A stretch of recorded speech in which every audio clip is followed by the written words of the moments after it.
Namaskar, Jai Hind, Jai Bharat. Friends, in this today's session, we'll discuss about our most important topic of UGC NAT Commerce and Management, PGT Commerce, the most important topic of financial accounting or financial management, you can say, that capital structure theory. In the financial management and financial accounting, there are few most important topics like dividend theory and cost of capital, capital budgeting, and capital structure theory. So we'll discuss in this today's session about the capital structure theory. And as you know that there are two types of theory, relevance and irrelevance. And again the third most important is other theory. Those theories are not related to relevance and irrelevance theory. In relevance theory, there are two types of theory, net income approach and traditional approach theory. And irrelevance theory, net operating income approach and Modi, Gilani and Miller approach theory, and other theory, trade-off theory and packing order theory. Understood? So we'll discuss one by one. Net income approach theory, NI approach, is given by David Durant, and the opposite of this theory is net operating income theory, NOI approach. This is also given by David Durant. ये भी David Durant ने दी है, and these theories are opposite to each other. ये दोनों एक दूसरे की opposite theory है. जो ये बोलती है, ये theory इसके against में बोलती है. ठीक. अब आपके मन में क्वेश्चन आएगा कि what is relevance and irrelevance, the meaning of relevance and irrelevance. सबसे पहले आपको पता होना चाहिए, first of all you know about capital structure. What is the meaning of the capital structure? Capital structure means the structure of your capital in your business is 100% equity or the combination of or the mixture of equity and debt,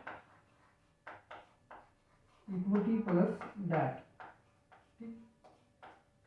इनमें से कुछ theory बोलती हैं कि जो mixture of debt equity है इसका impact पड़ता है वैल्यू ऑफ फर्म पे.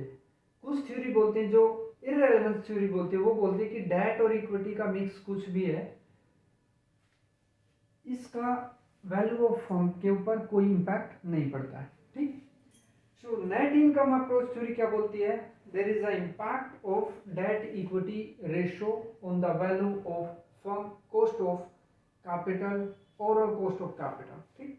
ये थ्योरी क्या बोलती है कि यदि हम फर्म में, हमारे कैपिटल स्ट्रक्चर में डेट का रेशो बढ़ाएंगे, नंबर ऑफ डेट बढ़ाएंगे, तो उसका इम्पैक्ट क्या पड़ेगा? इसका इम्पैक्ट पड़ेगा, जो कॉस्ट ऑफ डेट है वो remain constant. For an example, एक कंपनी ने डेट इशू किए 10% कॉस्ट के ऊपर, 10% इंटरेस्ट के ऊपर, 10% एट द रेट 10% के ऊपर क्या किया? डिबेंचर इशू किए, डिबेंचर इशू किए. ठीक. इस टाइम पे जो डेट है, डेट और इक्विटी, डेट एंड इक्विटी का जो रेशो था वो था 40:50, मीन्स 40% डेट कैपिटल थी किसके अंदर? बिजनेस में, एंड 50% इक्विटी था. बट यदि ये उल्टा हो जाता है, 40:60 था, अभी आगे 50-50 हो गया, कंपनी ने डिसाइड किया कि हमें डेट का रेशो बढ़ाना. इस टाइम पे भी जो इंटरेस्ट रेट है डिवेंचर का वो 10% ही रहने वाला है, वो 10% ही रहेगा, ये थ्योरी बोलती है. ये भी ओबियसली ठीक है, ये सच है. यदि हम 60% यूज करें तब भी हमें जो डिवेंचर वो 10% पे इशू किया था, 50, 60, 70% भी हम करेंगे तो 10% पे ही. इवन यदि हम 100%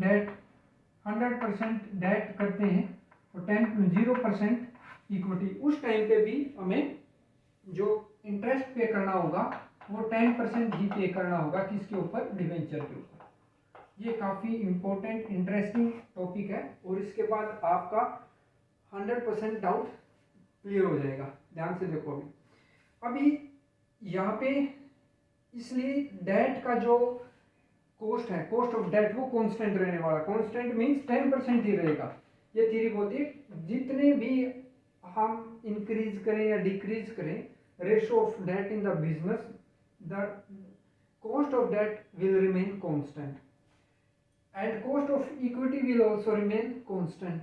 ये बोलता है कि जो इक्विटी का जो कॉस्ट है, जो प्रॉफिट है, वो भी सेम रहने वाला है। मींस इक्विटी के अगेंस्ट में जो कॉस्ट है, but cost of overall cost, K O, overall cost, weighted average cost of capital जिसको बोलते हैं, ओवरऑल कॉस्ट आप बोलें, ये जो है के ओ डिक्रीज हो जाएगा। रीजन जितने हम डेट बढ़ाएंगे उतना ये जो कॉस्ट है वो डिक्रीज होता जाएगा। ये कॉस्ट है, ये डेट है। जितने हम number of debt, ratio of debt बढ़ाएंगे बिजनेस में, ओवरऑल कॉस्ट कम होता जाएगा। इसका एक ही कारण है सॉरी, इसका एक ही रीजन है कि जो डेट के ऊपर हम इंटरेस्ट पे कर रहे हैं, डेट के ऊपर जो हम इंटरेस्ट पे कर रहे होते हैं वो टैक्स फ्री होता है, उसके ऊपर हमें टैक्स पे नहीं करना होता। ठीक, उसके ऊपर हमें टैक्स पे नहीं करना होता। अभी एग्जांपल देखना है, यहाँ पे बहुत इंटरेस्टिंग टॉपिक है। फॉर एन एग्जांपल, यहाँ पे ये 4 लाख था, ये 6 लाख इक्विटी है। तो 4 लाख के ऊपर हमने जो इंटरेस्ट जो पे किया, यहाँ 4 लाख के हिसाब से cost of debt, cost of debt क्या होता है, इसका फॉर्मूला क्या होता है, इंटरेस्ट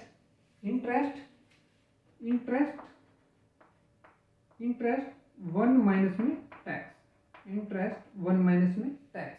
ठीक, कॉस्ट ऑफ डेट।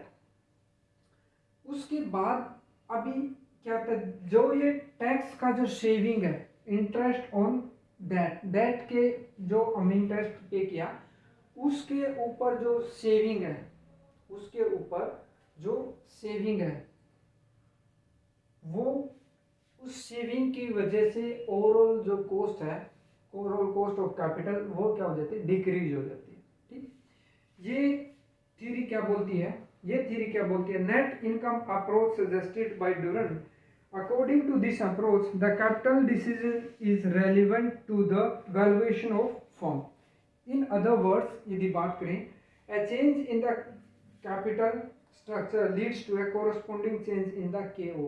जैसे ही हम कैपिटल स्ट्रक्चर में चेंज करेंगे, कैपिटल स्ट्रक्चर का रेशियो में चेंज करेंगे, वो cost of capital and value of firm वो चेंज हो जाएगी। जैसे मैंने बताया, जितने हम नंबर ऑफ डिवेंचर्स बढ़ाएंगे, वो cost of capital, overall cost of capital कम होती जाएगी। ये नंबर ऑफ डिवेंचर्स जितना हम कम करेंगे, ओवरऑल कॉस्ट ऑफ कैपिटल बढ़ती जाएगी, मींस वो हाईएस्ट हो जाएगी।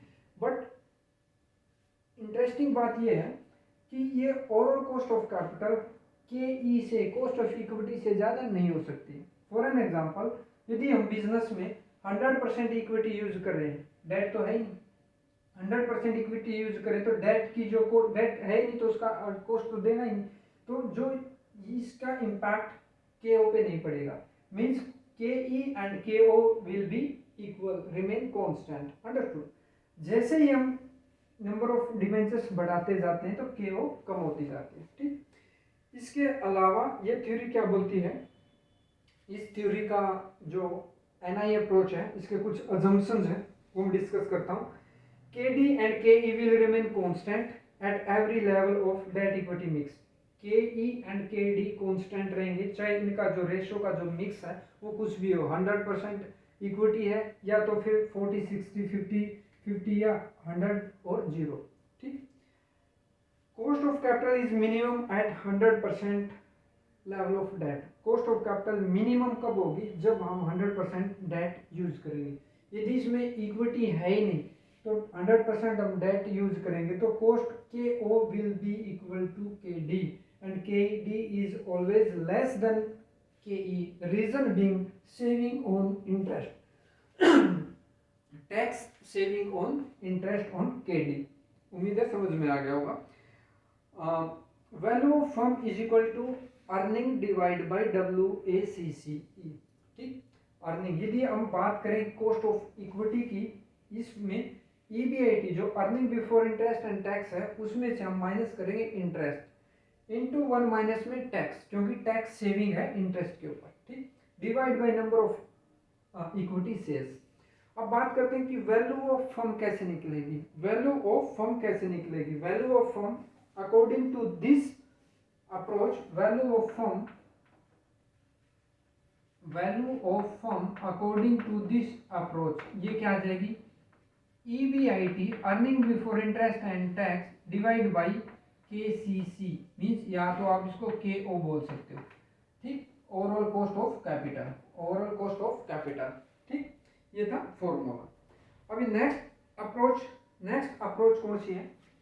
नेक्स्ट अप्रोच की बात करते हैं, इसका अपोजिट जो अप्रोच है नेट ऑपरेटिंग इनकम अप्रोच, ये भी डेविड डुरंट ने दी थी। इनका मानना क्या है?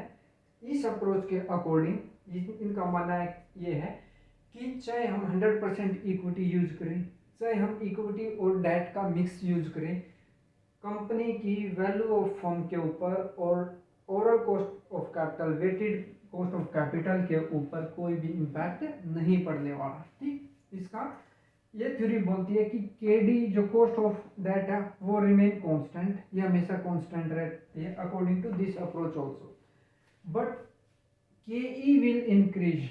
KE हमेशा जैसे नंबर ऑफ डेट्स हम बढ़ाएंगे, रेशियो ऑफ डेट बढ़ाएंगे हम बिजनेस में, जो कॉस्ट ऑफ इक्विटी है वो बढ़ती जाएगी, वो इंक्रीज होती जाएगी, but WCC weighted cost of capital है वो अगेन कांस्टेंट रहेगी। इसका रीजन इस अप्रोच के अकॉर्डिंग क्या है, और same Modigliani and Miller approach भी बोलती है, इनके अकॉर्डिंग क्या है, ये बोलते हैं कि जैसे ही हम नंबर ऑफ डेट बढ़ाएंगे, जैसे हम नंबर ऑफ डेट बढ़ाएंगे, इक्विटी जो है, इक्विटी जो ओनर्स हैं, इक्विटी होल्डर्स हैं, इनका रिस्क बढ़ता जाएगा बिजनेस में। कैसे? जैसे हमने ज़्यादा लोन लिया या ज़्यादा डिबेंचर्स इशू कर दिए, ठीक है, जो ऑब्लिगेशन है इक्विटी शेयर होल्डर्स की वो बढ़ती जाएगी, ऑब्लिगेशन बढ़ेगी तो इनकी रेस्पॉन्सिबिलिटी बढ़ेगी, responsibility and obligation are equal, so उसके बढ़ने से इनका रिस्क फैक्टर भी बढ़ जाएगा, और जब रिस्क फैक्टर बढ़ेगा तो ये डिमांड करेंगे हाई रिटर्न की, इनकी एक्सपेक्टेशन होगी कि हमारा रिस्क बढ़ा है तो हमारा जो एक्सपेक्टेशन है रिटर्न का वो बढ़ जाएगा, इसी वजह से इनका एक्सपेक्टेशन इंक्रीज हो जाएगा, इस वजह से कॉस्ट ऑफ इक्विटी जो है वो बढ़ती चली जाएगी। ये अप्रोच ये बोलती है, ठीक। ये अप्रोच के इसके बारे में कुछ अजम्पशंस हैं suggested by Durand, this is just opposite to NI approach, capital structure decision is irrelevant to the valuation of the firm, the market value of firm is not at all affected by the capital structure changes. जो हम capital structure में change कर रहे हैं 100% equity और equity debt, उसका market value of firm पे कोई भी इम्पैक्ट नहीं पड़ने वाला। According to this approach, change in capital structure will not lead to any change in the total value of firm and market price of share as well as KO। market price of share पे भी change नहीं होगा, value of firm के ऊपर भी कोई impact नहीं पड़ेगा, और जो वेटेड का कॉस्ट ऑफ कैपिटल है उसके ऊपर भी इसका कोई इम्पैक्ट नहीं पड़ने वाला, ठीक। अभी नेक्स्ट इस फर्म के according to this approach KD and KO WCC को आप बोल सकते हैं KO weighted cost of capital will remain constant at level of debt equity mix में, या तो 100% डेट हो कांस्टेंट रहने वाला। Value of firm is independent, value of firm also is independent, ठीक। अभी नेक्स्ट बात करते हैं traditional approach, most important approach is traditional approach. Traditional approach क्या बोलती है, देखना ये काफी इंटरेस्टिंग है। ट्रेडिशनल अप्रोच ये रेलेवेंस थ्योरी में क्यों काउंट होती है? ट्रेडिशनल अप्रोच बोलती है ये कॉस्ट ऑफ कैपिटल है, ये फाइनेंशियल लीवरेज बढ़ता जाता है।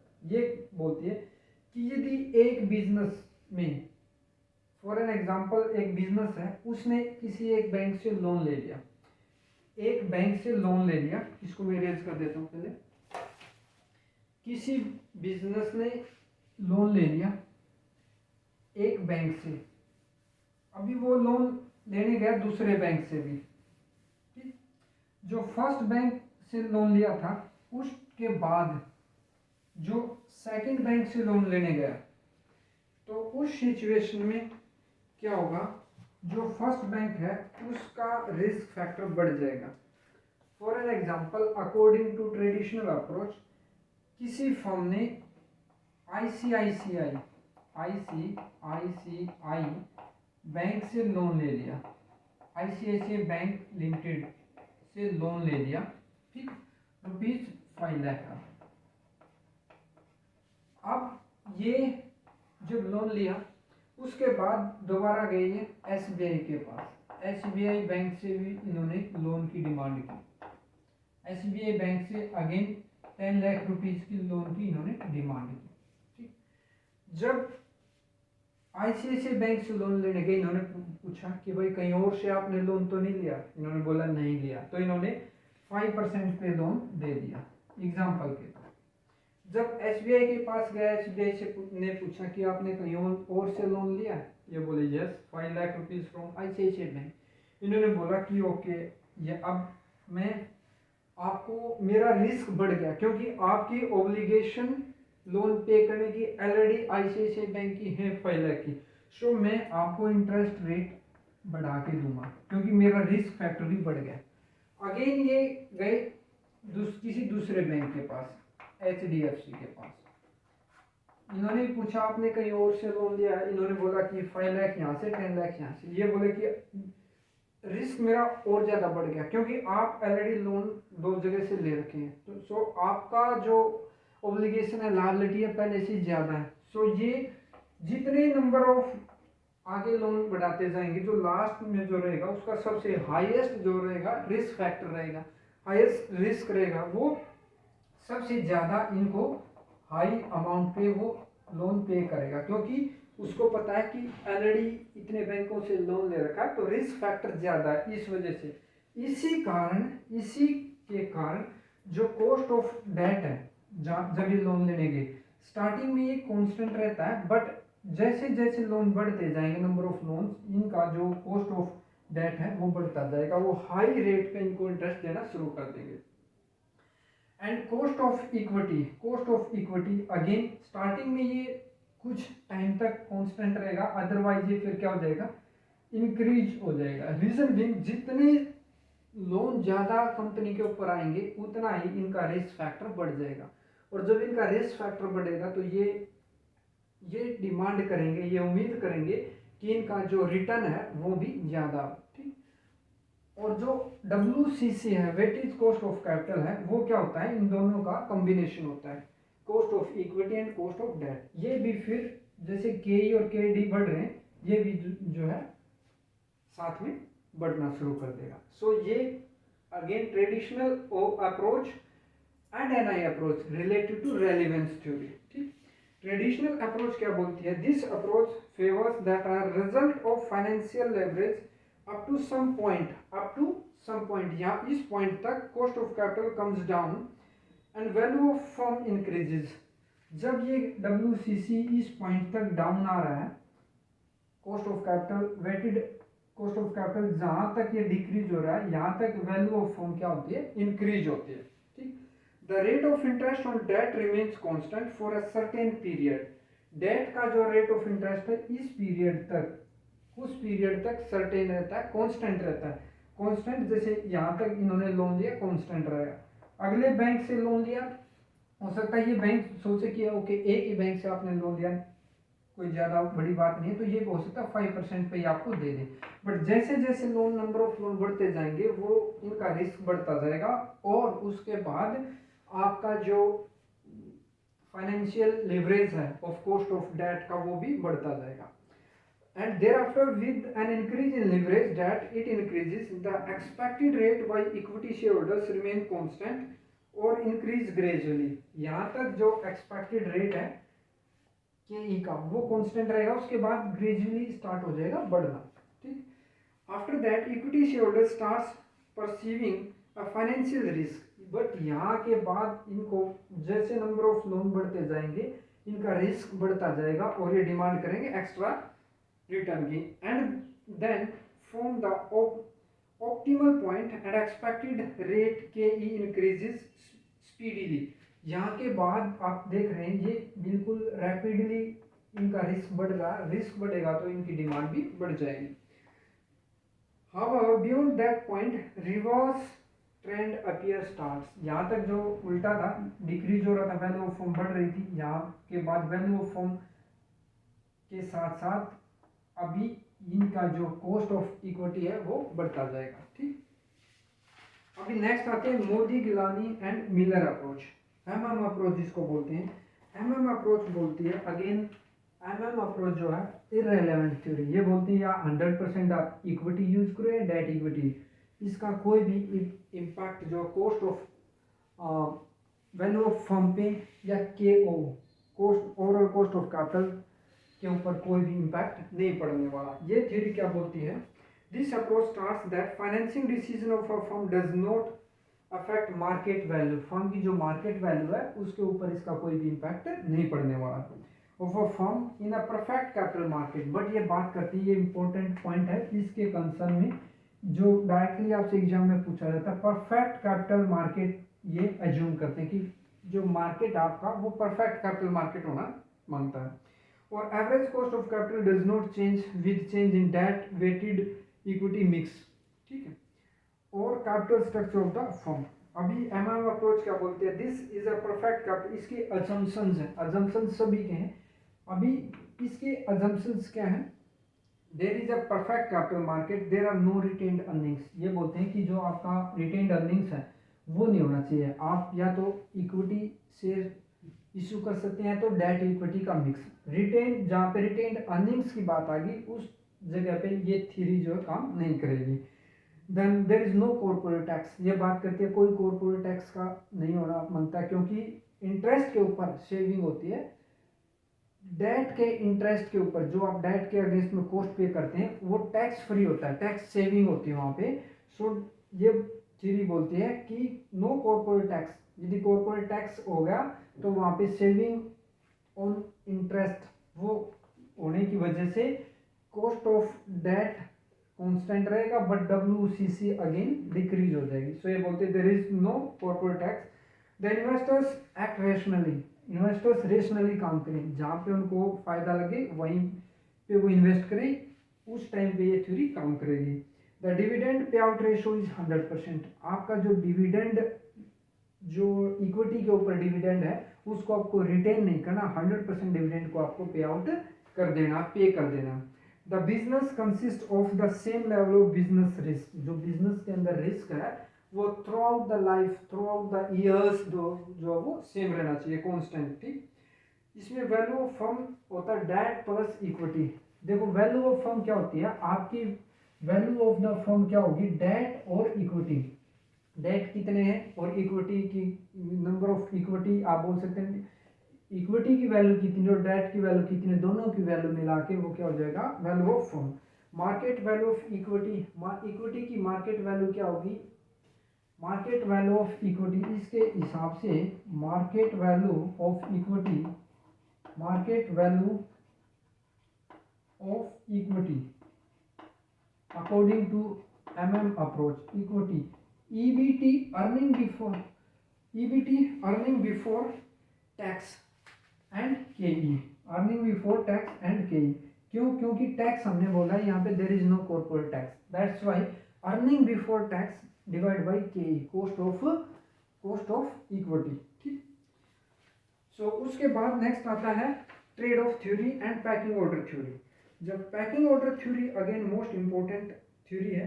ट्रेड ऑफ थ्योरी क्या बोलती है, ट्रेड ऑफ थ्योरी ज़्यादा आपको देखने को नहीं मिलेगी, बट उस फिर भी firm choose a capital structure bye balancing the tax benefits of debt financing against the cost of financial distress.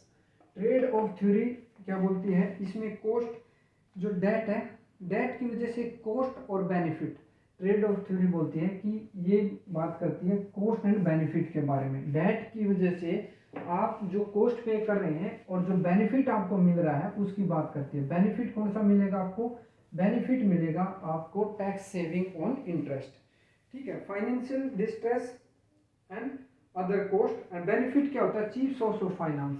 Trade off theory बोलती है जो डेट है वो चीफ सोर्स ऑफ फाइनेंस है, reason being reason being due to the saving on tax saving on the interest. ठीक, tax benefit on payment of interest. अब बात करते हैं इम्पोर्टेंट जो थ्योरी नेक्स्ट है वो है पैकिंग ऑर्डर थ्योरी। देखो packing order theory most important theory है। Packing order theory is the most important theory. यहाँ से क्वेश्चन डेफिनेटली आपको देखने को मिलता है। ये बोलती है कि कंपनी के पास अपॉर्चुनिटी है, कंपनी के पास एक सोर्सेज ऑफ फंड्स को यदि लेना हो, रिक्वायरमेंट आ जाए, कंपनी की रिक्वायरमेंट आ जाए फर्दर कैपिटल बढ़ाने की, कैपिटल की रिक्वायरमेंट आ गई, तो ये बोलता है कि सोर्सेज ऑफ फंड्स कहाँ से कंपनी कैपिटल जुटा सकती है, सोर्सेज ऑफ फंड्स कहाँ से वो अर्न कर सकती है, ले सकती है। दो ही बताए हैं, इक्विटी या debt. Capital structure, the entire capital structure theory based on debt and equity. There are only two sources of finance, debt and equity. There is no retained earning. This is also the assumptions of the capital structure theory. So ये बोलता है कि या तो आप equity issue करें या तो आप डेट इशू करें। दो ही ऑप्शन है फाइनेंस बढ़ाने के, कैपिटल को लेने के, सोर्सेज ऑफ फंड्स।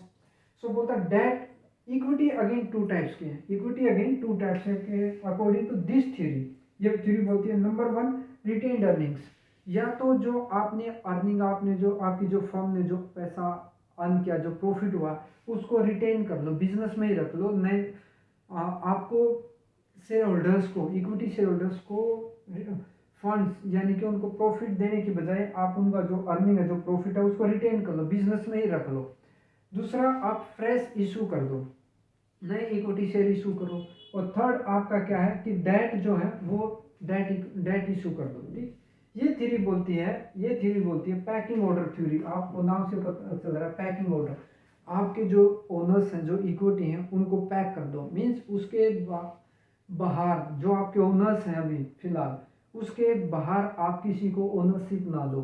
ठीक है, ओनरशिप ना दो। फॉर एन एग्जाम्पल, यदि 5000 इक्विटी शेयर्स हैं, ये बात करती है कि 5000 ही शेयर्स को रखो ओनर्स। आपको यदि कैपिटल, आपको फंड्स की रिक्वायरमेंट है, आप ये थ्योरी बोलती है फर्स्ट प्रेफरेंस है आपका जो अर्निंग है, प्रॉफिट है जो बिजनेस में, उसी को रख लो बिजनेस में, उसको वापस इन्वेस्ट कर दो। वो किस रेशो में उसका बेनिफिट्स मिलेगा, जो पहले 5000 जो शेयर्स हैं, इक्विटी शेयर्स हैं, उनके उसी रेशो में उनका जो अर्निंग्स है वो बढ़ जाएगी। ठीक है, मीन्स उन्हीं शेयर्स का जो अर्निंग है वापस रिटेन करके उसी को इन्वेस्ट कर दो, री इन्वेस्ट कर दो। फर्स्ट ऑप्शन ये बोलते हैं। सेकंड बोलते हैं यदि ऐसा नहीं है तो आप क्या करो, डिवेंचर इशू कर दो। सेकंड ऑप्शन, सेकंड प्रेफरेंस बोलता है कि आप डेट इशू कर दो, क्योंकि डेट इशू करेंगे तो उस केस में भी क्या ओनरशिप बाहर नहीं जाने वाली, क्योंकि ओनर्स ओनली इक्विटी होते हैं। फर्स्ट प्रेफरेंस बोलते हैं कि आप रिटेन्ड अर्निंग को रिटेन्ड कर लो। सेकंड प्रेफरेंस बोलते हैं कि आप डेट इशू कर दो। यदि उस सिचुएशन में भी आपकी रिक्वायरमेंट फुलफिल नहीं हो रही है, तो last resource of the finance would be fresh issue of equity shares. इस थ्योरी का मतलब क्या है, आपको ओनरशिप बाहर नहीं देनी है। सो आपको यदि फंड्स की रिक्वायरमेंट आ गई तो आपके पास चांस हैं, या तो इक्विटी इशू करो या तो डेट इशू करो। तो इक्विटी में ये बोलता है फर्स्ट प्रेफरेंस है आपकी जो अर्निंग है, रिटेन्ड अर्निंग से आप काम चलाओ। सेकंड बोलता है कि डेट इशू कर दो। यदि डेट से भी आपकी रिक्वायरमेंट फुलफिल नहीं हो रही है तो आप नए फ्रेश इशू कर दो। उस केस में तो आपको ओनरशिप बाहर देनी पड़ेगी। ठीक, सो ये थ्योरी ये बोलती है। सो दोस्तों, this is all about today session. यदि आपको लगा हो कि ये कैपिटल स्ट्रक्चर थ्योरी से रिलेटेड आपके डाउट क्लियर हो गए और सेशन आपको पसंद आया हो, तो please like the session, comment जरूर करना। उससे क्या होता है कि जो नेक्स्ट सेशन आएगा उसमें क्या कमी है, इस सेशन में क्या हम सुधार कर सकते हैं और बेटर सेशन कैसे बना सकते हैं, उसका आइडिया आप ही देंगे। मीन्स आपको कंटेंट में क्या और चाहिए। ठीक है, सो कमेंट जरूर करना। यदि चैनल पे नए हैं तो सब्सक्राइब कर लें और ज़्यादा से ज़्यादा चैनल को शेयर कर दें। ये जो सेशन है ये आपके लिए HSSC CET का जो कॉमर्स से रिलेटेड एग्जाम होता है उसके लिए भी बहुत इंपॉर्टेंट सेशन रहने वाला है। इससे आपके 3 टू 4 क्वेश्चन डेफिनेटली बन जाएंगे। अप्रोच कौन सी रेलेवेंस है, इनरेलेवेंस है, इनके फॉर्मूलाज, इनके डायग्राम से, ठीक है। यहाँ से आपको काफ़ी हेल्प मिलेगी in your CET commerce also. So this is all about today session. मिलते हैं नेक्स्ट सेशन में, तब तक जय हिंद जय भारत।